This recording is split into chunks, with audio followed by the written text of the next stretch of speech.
When you're able to color in the lines, you can wipe your own butt. You gotta take advantage of that whole, I'm gonna do it myself mentality of the toddler. The number of times I've just wanted to pin him to the floor and brush his teeth, his stinky 2-year-old teeth. Like, just let me. Who's gonna fix that? There's something on fire over there. How much put that out? I totally agree with that. That's great.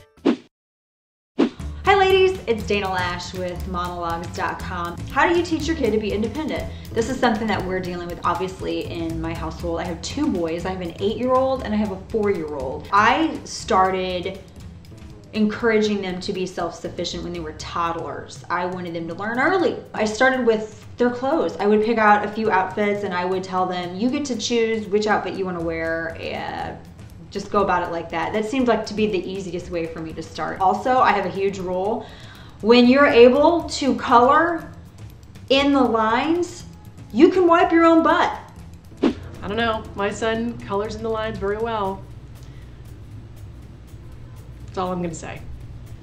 Sometimes he needs some assistance. We encourage him to be as independent as possible, obviously. A lot of the things that he started doing kind of didn't even occur to us until he was taught them in school. We're like, oh, you can do that yourself. Right. You gotta take advantage of that whole, I'm gonna do it myself mentality of the toddler and just say, yes, you can do it yourself. It is so crucial to teach your kids independence. Not only is it something that they need for success in life, it is the key to your sanity as they get older. To a certain extent, he is independent. He's the kind of kid who is completely unthreatened by you walking away from him in a public place.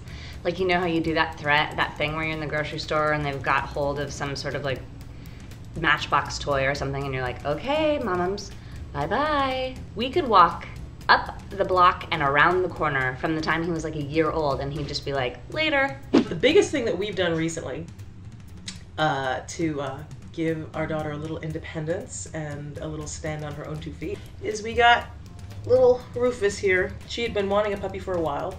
And I've been sort of resistant to it, but after a while I thought, you know what, it's a good idea. We did an experiment recently where we decided to give them something to encourage them to be a little bit more responsible. We got some fish and we stood in that pet store and my boys said, oh, we're gonna love the fish and we're gonna feed the fish and we're gonna clean the fish tank and we're gonna read the fish bedtime stories. I don't even think they realize that the fish is dead. Oh, we recently started giving him an allowance for chores.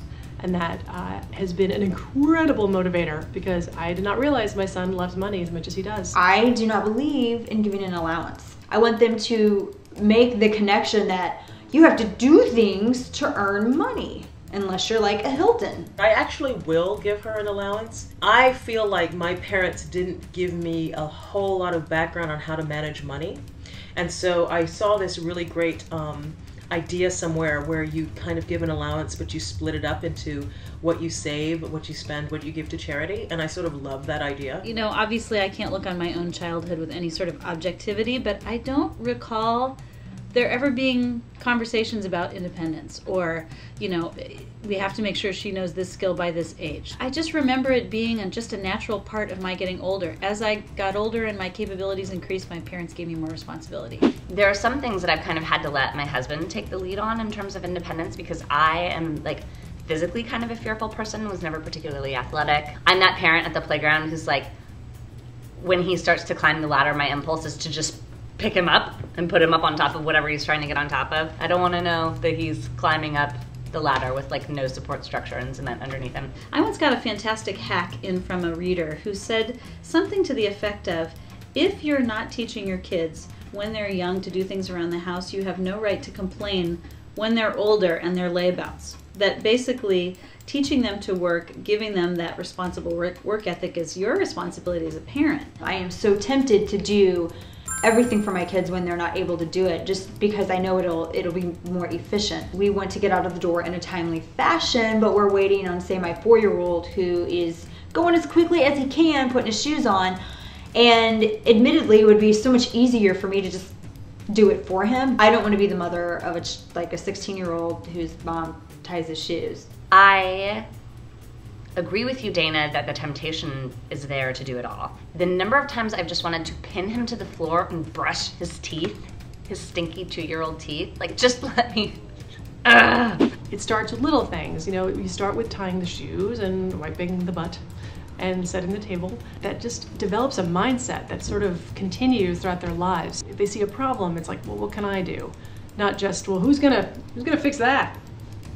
There's something on fire over there. How much put that out? How do you go about fostering a sense of independence in your kids? At what point do you start encouraging your kids to be self-sufficient? The conversation is happening now at Momversation.com.